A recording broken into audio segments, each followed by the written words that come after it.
Break બાદ હવે આગળ વાત કરીએ તો નડિયાદમાં દેશી દારૂ પીવાથી 3 લોકોના મોત, લઠ્ઠાકાંડની આશંકા।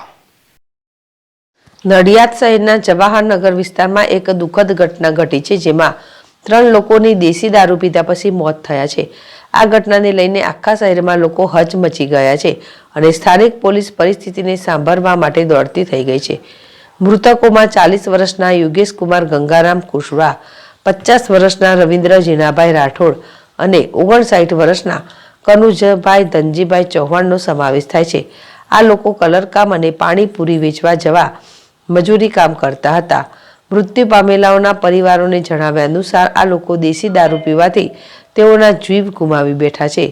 ઘટના દરમિયાન જ્યારે પરિવારજનોને આ દુઃખદ સમાચાર મળ્યા ત્યારે તેઓ તાત્કાલિક નડિયાદ સિવિલ હોસ્પિટલમાં દોડી આવ્યા હતા। પોલીસ પણ ઘટના સ્થળે પહોંચી અને મંજીપુરા વિસ્તારમાં રહેતા નડિયાદના વિવિધ વિસ્તારોમાં તપાસ કરી રહી છે। પોલીસ આ કેસની વિગતવાર તપાસ કરી રહી છે અને આગળની કાર્યવાહી માટે PCR રિપોર્ટ સહિત તપાસનો ધમધમાટ શરૂ કર્યો છે। આ ઘટના પર નડિયાદના સ્થાનિકો અને પોલીસ વિભાગ સતત ધ્યાન આપવાનું શરૂ કરી દીધું છે, તેમજ કાયદાકીય કાર્યવાહી માટે FIR નોંધાવવાનું શરૂ કરી દીધું છે।